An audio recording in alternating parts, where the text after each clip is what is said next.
हे मित्रों नमस्कार, હું વિજય ઠાકોર એ લર્નિંગ માં આપ સૌનું સ્વાગત છે। ગયા સેશનમાં આપણે શીખ્યા હતા હકાર વાક્યો વિશે શીખ્યા હતા।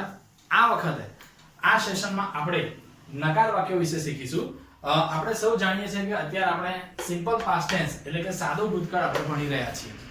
સાદા ભૂતકાળમાં નકાર વાક્યોનો ઉપયોગ આપણે શીખવાનો છે। તમે અહીં તમને થોડા ઉદાહરણ આપ્યા છે, તમે એને ધ્યાનથી સમજશો। કાયમ માટે એ યાદ રાખજો હંમેશ માટે કે જ્યારે જ્યારે પ્રશ્ન વાક્ય અને નકાર વાક્ય નો ભૂતકાળમાં ઉપયોગ કરો તો હંમેશા ડીડ વપરાય છે અને જ્યારે જ્યારે ડીડ વપરાય ત્યારે ત્યારે ક્રિયાપદનું મૂળ રૂપ આવે છે। આ નિયમ તમારે સર્વત્ર યાદ રાખવાનો છે। ફરી બોલું છું, ભૂતકાળમાં પ્રશ્ન વાક્ય અને નકાર વાક્ય આવે ત્યારે ત્યારે ડીડનો ઉપયોગ થાય છે અને જ્યારે જ્યારે ડીડનો ઉપયોગ થાય છે ત્યારે ત્યારે તમારે ક્રિયાપદનું મૂળ રૂપ વાપરવાનું છે। અહીં આપણે થોડા ઉદાહરણોથી સમજીશું। We did not play cricket yesterday। તો તમે જોઈ શકો છો કે yesterday એ ભૂતકાળનો સૂચક શબ્દ છે। અહીં તમને વાક્યમાં નકાર વાક્ય not એ નકાર વાક્ય બનાવ્યું છે અને એટલા માટે ભૂતકાળમાં જ્યારે નકાર વાક્ય હોય તો did નો ઉપયોગ થાય છે અને જ્યારે did નો ઉપયોગ થાય છે તો તમે જોઈ શકો છો અહીં ક્રિયાપદનું મૂળ રૂપ વાપર્યું છે play। તો જુઓ છો તમે કે અમે ગઈકાલે ક્રિકેટ રમ્યા નહીં। ઓકે, આગળ વધીશું। they didn't go to Saputara last Sunday। અહીં તમને લાસ્ટ શબ્દ આપ્યો છે। આ લાસ્ટ શબ્દ એ ભૂતકાળનો સૂચક શબ્દ છે। અહીં તમે જોઈ શકો છો કે નકાર વાક્ય, તો નકાર વાક્યમાં not નો ઉપયોગ છે। didn't એ did not નો ભૂતકાળનું રૂપ ટૂંકું રૂપ છે। ફરી બોલું છું, didn't એ did not નું ટૂંકું રૂપ થાય છે અને અહીં તમે જોઈ શકો છો they didn't go, જ્યારે did નો ઉપયોગ થયો છે ત્યારે અહીં go વપરાયું છે। આખી પેટર્ન ફરી યાદ રાખશો। ભૂતકાળ છે, ભૂતકાળમાં નકાર વાક્ય છે, નકાર વાક્ય એટલે not આવ્યું, not આવ્યું એટલે did આવ્યું અને did આવ્યું એટલે ક્રિયાપદનું મૂળ રૂપ આવ્યું। આ નિયમ તમારે સર્વત્ર યાદ રાખવાનો છે। તેઓ ગયા રવિવારે સાપુતારા ગયા ન હતા। ઓકે, આગળ વધીશું મિત્રો। ત્રીજું, we did not do our homework in the morning। અહીં તમે જોઈ શકો છો કે નકાર વાક્ય બનાવ્યું છે એટલે not છે, ભૂતકાળ છે એટલે અહીં did વપરાયું છે અને did વપરાયું છે એટલે do એ મૂળ ક્રિયાપદ તરીકે દર્શાવ્યું છે। અમે અમારું ગૃહ કાર્ય સવારે નહોતું કર્યું। ઓકે, આગળ વધીશું। રવિ didn't win the first prize in the bicycle race। તમે જોઈ શકો છો રવિ એ કર્તા છે, સબ્જેક્ટ છે। didn't તો didn't એ did not નું ટૂંકું રૂપ છે। જેમ તમને અગાઉ આપણે શીખવાડ્યું એ રીતે ભૂતકાળમાં નકાર વાક્ય છે, નકાર વાક્ય આવ્યું એટલે not નો ઉપયોગ થયો, not વપરાયું છે એટલે did વપરાયું છે અને did વપરાયું છે તેથી ક્રિયાપદનું મૂળ રૂપ આવે છે win। આગળ વધીએ છીએ, એનો ટ્રાન્સલેશન જોઈ લઈશું। રવિ સાયકલની હરીફાઈમાં પહેલું ઇનામ નહીં જીત્યું। અંતિમ એક ઉદાહરણ જોઈ લઈશું। we didn't stop anywhere on the way। તો અહીં તમે જોઈ શકો છો didn't આપ્યું છે, didn't did not નું ટૂંકું રૂપ છે। not ભૂતકાળમાં not નો ઉપયોગ થયો, not ઉપયોગ થયો છે તેથી અહીં did વપરાયું છે અને did વપરાયું છે એટલે અહીંયા મૂળ ક્રિયાપદ stop વપરાયું છે। અમે રસ્તામાં ક્યાંય રોકાયા નહીં। તો મિત્રો તમે જોયું, જેમ મેં અગાઉ તમને જણાવ્યું એમ કે જ્યારે ભૂતકાળમાં નકાર વાક્ય અને પ્રશ્નાર્થ વાક્ય આવે છે ત્યારે ત્યારે did નો ઉપયોગ થાય છે અને did જ્યારે આવે છે ત્યારે ત્યારે આપણે ક્રિયાપદનું મૂળ રૂપ આગળ જોઈશું। યુઝ ઓફ ડીડ, ભૂતકાળમાં પ્રશ્ન વાક્ય અને નકાર વાક્યમાં ડીડનો ઉપયોગ થાય છે, જે આપણે સૌએ આગળ જોયું। થોડા વધુ ઉદાહરણ લઈએ। ડીડ હી સિંગ, તો તમે જોઈ શકો છો કે અહીં ડીડનો ઉપયોગ કર્યો છે। જ્યારે ડીડ વપરાયું છે ત્યારે મૂળરૂપ આવ્યું છે સિંગ। હવે એનો હકારમાં જવાબ આપ્યો છે યસ હી ડીડ અને હકારમાં જવાબ છે પણ કેવો છે? ટૂંકમાં જવાબ છે યસ હી ડીડ। આગળ જોઈએ।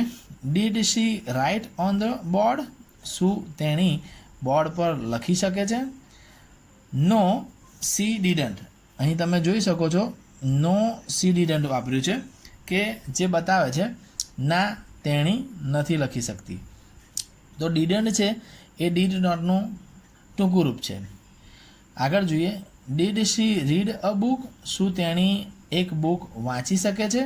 તો ડીડ વપરાયું છે, ક્રિયાપદનું મૂળ રૂપ છે। યસ સી ડીડ, હકારમાં ટૂંકો જવાબ આપ્યો છે। આગળ જોઈશું। Did he clap his hands, શું તે તેના હાથથી તાળી વગાડી શકે છે? ક્લેપ। નો હી ડીડન્ટ, ના તે નથી વગાડી શકતો, અહીં તમે જોઈ શકો છો। આગળ વધીશું. પાંચમું ઉદાહરણ, did she tell a joke? શું તેણી એક જોક્સ બોલી શકે છે, કહી શકે છે? યસ સી ડીડ, હકારમાં ટૂંકો જવાબ આપવામાં આવ્યો છે. Did he cry? શું તે રડે છે? નો હી ડીડન્ટ, ના તે નથી રડતો. તો અહીં જોઈ શકો છો નકારમાં ટૂંકો જવાબ છે. ડીડ હી કિક અ બોલ? શું તે એક દડાને લાત મારી શકે છે? યસ હી ડીડ, હા તે કરી શકે છે. તો હકારમાં ટૂંકો જવાબ છે. Did he play cricket? શું તેઓ ક્રિકેટ રમી શકે છે? યસ હી ડીડ, હા તે રમી શકે છે. આગળ જોઈશું મિત્રો બ્લેન્ક્સ, ખાલી જગ્યાઓ છે. Doctor Smita hosted the flag at the high school. તમે જોઈ શકો છો હોસ્ટેડ શબ્દ નીચે અંડરલાઇન કરી છે. ભૂતકાળનું રૂપ છે હોસ્ટનું. જ્યારે પ્રશ્ન વાક્ય બનાવો છે તો ડીડ વપરાશે. Did doctor Smita host the flag at the school? તો જુઓ મિત્રો, ભૂતકાળમાં પ્રશ્ન વાક્ય છે. પ્રશ્ન વાક્ય છે એ પ્રશ્ન વાક્ય માટે તમારે અહીં આગળ ડીડનો ઉપયોગ થાય છે, અને જ્યારે ડીડનો ઉપયોગ થાય છે ત્યારે તમે જુઓ છો કે ક્રિયાપદનું મૂળ રૂપ આવે છે હોસ્ટ. તો અહીં આગળ ક્રિયાપદનું મૂળ રૂપ લીધેલું છે hoist. Did doctor Smita host the flag at the school? Yes she did, હકારમાં ટૂંકો જવાબ આપ્યો છે. Yes she did. બીજું જોઈએ, મનોજભાઈ ડિસ્ટ્રીબ્યુટેડ સ્વીટ્સ. મનોજભાઈ મીઠાઈઓ વહેંચે છે અથવા વહેંચી હતી. તો અહીં ડિસ્ટ્રીબ્યુટેડ ભૂતકાળનું રૂપ છે. તમારે પ્રશ્ન વાક્ય બનાવવું છે ભૂતકાળમાં, તો ડીડ વપરાય. Did doctor Smita distribute sweets? તો જોઈ શકો છો ડિસ્ટ્રીબ્યુટેડનું ડિસ્ટ્રીબ્યુટ મૂળ રૂપ આવ્યું છે કારણ કે અહીં ડીડ વપરાયું છે. એનો જવાબ જોઈ લે નકારમાં. નો સી ડીડન, ના તેણી નથી વહેંચતી. આગળ જોઈએ, did doctor Smita operated upon a patient? Doctor Smita એક પેશન્ટ ઉપર ઓપરેટ કરે છે, એટલે કે ઓપરેશન કરી રહ્યા હતા. હવે એનો પ્રશ્ન વાક્ય બનાવે છે. Did she operate upon a patient? શું તેણી એક પેશન્ટ પર ઓપરેશન કરી રહી છે? ડીડ વપરાયું છે એટલે મૂળ ક્રિયાપદ અહીં ઓપરેટ વપરાયું છે. યસ સી ડીડ, હા તેણી કરી રહી છે. ચોથું, ડૉક્ટર સ્મિતા ડિલિવર્ડ અ લેક્ચર? ડૉક્ટર સ્મિતા એક લેક્ચર આપી રહ્યા છે. ડિલિવર્ડ. ભૂતકાળમાં પ્રશ્ન વાક્ય બનાવીએ છીએ, ડીડનો ઉપયોગ થશે. Did doctor Smita listen to a lecture? શું તેણી એક લેક્ચર સાંભળી રહી છે? નો સી ડીડન, ના તેણી સાંભળી રહી નથી. આગળ જોઈશું, Manojbhai inaugurated a dairy in the village? Did Manojbhai inaugurate a shop in the village? શું મનોજભાઈ ગામમાં દુકાનનું ઉદ્ઘાટન કરી રહ્યા હતા? નો હી ડીડન. તો અહીં તમે મિત્રો જોયું કે હકાર અને નકારમાં જવાબો આપ્યા છે અને ડીડનો ઉપયોગ કર્યો છે. અને ડીડનો ઉપયોગ થાય છે ત્યારે ક્રિયાપદનું મૂળ રૂપ વપરાય છે, અને સાથે સાથે ડીડ નોટનું ટૂંકું રૂપ ડીડનનો પણ ઉપયોગ કર્યો છે. તો ઘણી બધી અહીં આગળ ગ્રામેટિકલ આઇટમ્સ છે જે તમને શીખવામાં આવી છે. હવે આગળ જોઈશું મિત્રો, પુસ્તકમાં જોઈશું યુનિટ 1 છે વિનિસ સ્માઇલ. એપોસ્ટ્રોફી એસ દર્શાવ્યો છે. એપોસ્ટ્રોફી એસ એ હક દર્શાવે છે. નો ની નું ના. એક્ટિવિટી 1 પહેલી પ્રવૃત્તિ છે let's recite with the teacher. ચાલો શિક્ષકની સાથે ઝીલીએ. ધ લિટલ વન આપણી પોયમનું નામ છે. લિટલ વન એટલે કે નાનો બાળક. This is the bag the little one boat. આ એ બેગ છે જે પેલો નાનો બાળક લાવ્યો હતો, ખરીદી લાવ્યો હતો. બોટ એ બાયનું ભૂતકાળનું રૂપ છે. This is the butterfly the little one caught. આ એ પતંગિયું છે જે નાના બાળકે પકડ્યું હતું. કોટ એ કેચનું ભૂતકાળનું રૂપ છે. This is the kite the little one flew. આ એ પતંગ છે જે નાના બાળકે ઉડાડી હતી. ફ્લ્યુ એ ફ્લાયનું ભૂતકાળનું રૂપ છે. This is the whistle the little one blue. આ એ સિસોટી છે જે નાના બાળકે વગાડી હતી. બ્લ્યુ એ બ્લોનું ભૂતકાળનું રૂપ છે. This is the bell the little one રેંગ. આ એ ઘંટ છે જે નાના બાળકે વગાડ્યો હતો. રેંગ એ રિંગનું ભૂતકાળનું રૂપ છે. This is the song the little one sang. આ એ ગીત છે જે નાના બાળકે ગાયું હતું. સેંગ એ સિંગનું ભૂતકાળનું રૂપ છે. White and black and green and red. સફેદ અને કાળો, લીલો અને લાલ.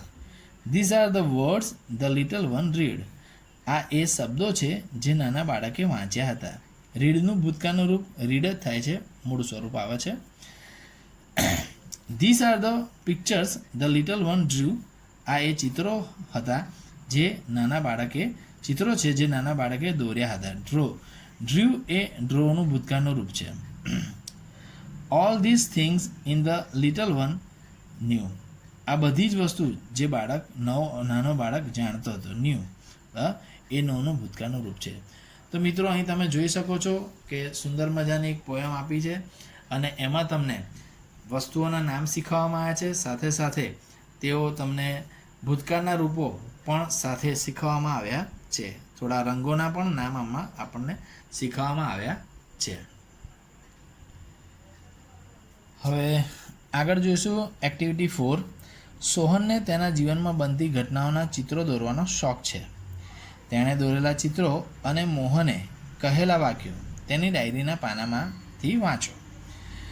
જોઈએ 6/1/2012, 6 January 2012, Friday. It was 6 January 2012. It was my birthday. તે 6 જાન્યુઆરી 2012નો દિવસ હતો. તે મારો જન્મદિવસ હતો. વોઝ વાપર્યું છે, ભૂતકાળ છે. My father bought a bicycle for me. મારા પિતા મારા માટે સાયકલ લાવ્યા હતા. બોટ એ બાયનું ભૂતકાળનું રૂપ છે. 11/2/2012, Saturday. I took part in bicycle race. મેં બાયસિકલ રેસ, સાયકલની રેસમાં ભાગ લીધો હતો. ટુક એ ટેકનું ભૂતકાળનું રૂપ છે. ટુક પાર્ટ એટલે ભાગ લેવો. આઈ વોન ધ સેકન્ડ પ્રાઇઝ. મને બીજું ઇનામ મળ્યું હતું. વોન એ વિનનું ભૂતકાળનું રૂપ છે. I also won this trophy. હું આ ટ્રોફી પણ જીત્યો હતો. વોન એ વિનનું ભૂતકાળનું રૂપ છે. આગળ વધીશું. 4/5/2012, 4 May 2012, Friday. Look at this picture. આ ચિત્ર જુઓ. This is SSG hospital. આ SSG હોસ્પિટલ છે. I had an accident. મને એક અકસ્માત થયો હતો. હેડ એ હેવ અને હેઝનું ભૂતકાળનું રૂપ છે. I was in the hospital for 3 days. હું હોસ્પિટલમાં 3 દિવસ માટે હતો. તો મિત્રો, તમે જોયું કે અહીં આગળ ભૂતકાળના રૂપોનો પણ ઉપયોગ થયો છે. દિવસ, તારીખો તમને શીખવવામાં આવી છે. સાથે સાથે વાર પણ શીખવવામાં આવ્યા છે. તો ચિત્રો છે, સાથે તમને અહીં ભૂતકાળના રૂપો અને ભૂતકાળના વાક્યોનો મહાવરો અહીં આપેલો છે. હવે મિત્રો, આગળ જોઈશું. અગાઉ આપણે પોયમમાં જોયું તો એના રાઇમિંગ વર્ડ્સ છે. રાઇમિંગ વર્ડ્સ કે જેના અંત્યાનુપ્રાસ એટલે કે છેલ્લા શબ્દો સમાન હોય છે. ફ્લ્યુ તો બ્લુ રાઇમિંગ વર્ડ થશે. રેડનું રીડ થાય છે. રેંગનું સેંગ છે. ડ્રીવનો રાઇમિંગ વર્ડ ન્યૂ છે. બ્લોનો રાઇમિંગ વર્ડ નો થાય છે. સિંગનો રિંગ થાય છે. ડાર્ક શબ્દ બાર્ક જોડ રાઇમ કરે છે અને બ્રાઇટ શબ્દ લાઇટ જોડ રાઇમ કરે છે. તો મિત્રો, તમે અહીં જોયું આ શબ્દો રાઇમિંગ વર્ડ્સ છે જે પરીક્ષા માટે ઘણા અગત્યના છે અને પૂછાય છે. હવે જોઈએ હકાર વાક્યો ભૂતકાળના છે. વી પ્લેડ ક્રિકેટ યસ્ટરડે. અમે ગઈકાલે ક્રિકેટ રમ્યા હતા. પ્લેડ એ પ્લેનું ભૂતકાળનું રૂપ છે. They went to Saputara last Sunday. તેઓ સાપુતારા ગયા રવિવારે ગયા હતા. ગોનું ભૂતકાળનું રૂપ વેન થાય છે. અહીં તમને યસ્ટરડે, લાસ્ટ સન્ડે આ શબ્દો આપ્યા છે જે ભૂતકાળના સૂચક શબ્દો છે. We did our homework in the evening. અમે સાંજે અમારું ઘરકામ કર્યું હતું. We did our homework. અમે અમારું ઘરકામ કર્યું હતું. તો અહીં ડીડનો ઉપયોગ થયો. ડીડ એ ડુનું ભૂતકાળનું રૂપ છે અને એ અહીં આગળ વપરાયું છે. Ravi won the first prize in the race. Ravi પ્રથમ ઇનામ રેસમાં જીત્યો હતો. તો અહીં વોન છે એ વિનનું ભૂતકાળનું રૂપ છે. We stopped at the restaurant on the way. અમે રસ્તામાં રેસ્ટોરન્ટ નાસ્તાની દુકાન ભોજનાલય ઊભા હતા સ્ટોપ્ડ. તો અહીં જુઓ છો સ્ટોપમાં ડબલ પી થયો છે. જ્યારે સ્ટોપ એ મૂળરૂપ છે એનો જ્યારે ભૂતકાળ કરીએ છીએ તો જ્યારે છેલ્લો અક્ષર વ્યંજન હોય અને એની આગળ સ્વર હોય તો વ્યંજન બેવડાય છે. આ હતા હકાર વાક્યો. હવે આપણે નકાર વાક્યો શીખીશું. We did not play cricket yesterday. અમે ગઈકાલે ક્રિકેટ રમ્યા ન હતા. અહીં તમે જોયું, અહીં હકાર વાક્ય હતું વી પ્લેડ ક્રિકેટ યસ્ટરડે. અહીં નકાર વાક્ય છે વી ડીડ નોટ પ્લે. તો મિત્રો તમે અહીં જોઈ શકો છો, અહીં પ્લેડ વપરાયું છે, અહીં પ્લે વપરાયું છે, કારણ કે અહીં નોટ વપરાયું છે. જ્યારે ભૂતકાળ વાક્યમાં નોટ વપરાય ત્યારે ડીડ આવે છે અને ડીડ આવે ત્યારે ક્રિયાપદનું મૂળરૂપ આવે છે. We did not play cricket yesterday. They didn't go to Saputara. તેઓ Saputara they didn't go to Saputara last Sunday. તેઓ સાપુતારા ગયા રવિવારે ગયા ન હતા. તો અહીં ડીડન્ટ આવ્યું, ડીડ નોટનો ઉપયોગ થયો છે એટલે ગો વપરાયું છે. We did not do our homework in the morning. અમે સવારે ઘરકામ કરતા ન હતા. Did not do, did not વપરાયું, ડુનો ઉપયોગ થયો છે. Ravi didn't win the first prize in the race.